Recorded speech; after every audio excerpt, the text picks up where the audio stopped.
Sarcheli მზად არის, მიდის ბოლო საკითხების გავლა, თვითონ სარჩელთან დაკავშირებით იმისთვის, რომ იყოს უმაღლესი სტანდარტის სარჩელი, მათ შორის მნიშვნელოვანი პროცესი არის და ამ პროცესს რაც შეესაბამება ზუსტად იმის შესაბამისი სარჩელი უნდა იყოს მიმდინარე კვირაში. როდესაც რეჟიმი აცხადებს პარტიების აკრძალვას, ასეთ რეჟიმს ეწოდება დიქტატურა. შესაბამისად, ყველა ქართველს უნდა ესმოდეს, რომ კობახიძემ და მისმა რეჟიმმა დაგვიანოსეს დიქტატურა უკვე ღიად ფორმალურად და ოფიციალურად. დემოკრატიული სივრცისთვის ეს არის მიღებული პრაქტიკა.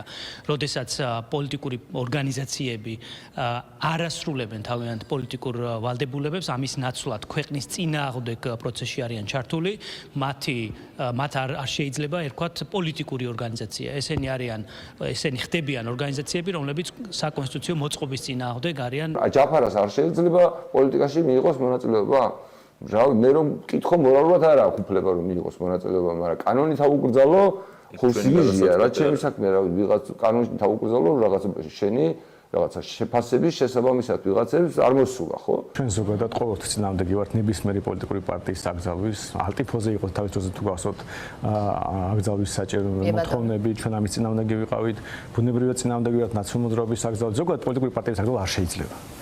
რანერი მაგალითებიც არ უნდა არსებობდეს სამყაროში ასეთი რაღაც ქმედებების, ეს პოლიტიკური პარტია უნდა დაამარცხო სიტყვით, პოლიტიკურად. ხელა ბომბს დებენ საკანონმდებლო ბაზაში, რომ მეტი არ შეიძლება, ეხლა რა როგორც იმათი აკრძალვა არ მოგწონდა, ტექნიკურად ისე ამათი აკრძალვა არ მოგწონს, არა იმიტომ რომ რაღაცა მართლა პარტიები არიან, არამედ ესეთი ბერკეტის და პრეცედენტის არსებობა არის ძალიან ცუდი რამე. არ ვიცი, ის რომ შენ შეგიძლია შენი პოლიტიკური ოპონენტი რაღაცის გამო, შარს მოსდებ ეგრე ნებისმიერს, ვაფშე პრობლემა არ არის. უცებ ჩვენ რო გავიცეთ თავრობაში და მოგვინდეს მაგის გამოყენება, ნებისმიერს მოსდებ რაღაც შარს, ვაფშე უპრობლემოდ, ხო და.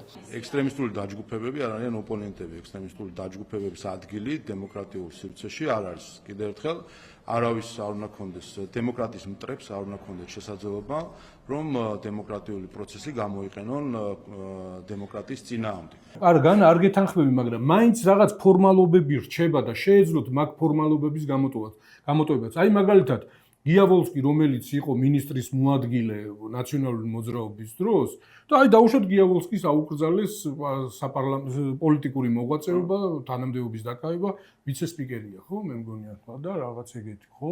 ხო, შეიძლება გიავოლსკიმ გაასაჩივროს და თქვას, რომ კი, მაგრამ ჩემზე მეტი თანამდებობა ეკავა და ჩემზე არანაკლები იყო სიტყვაზე დღევანდელი განათლების მინისტრი, ან კიდევ ვიღაც, ან საგარეო საქმეთა მინისტრი, ან რა ვიცი, თვითონ შენ როგორც ამბობ ბატონი ბიძინა, ხო?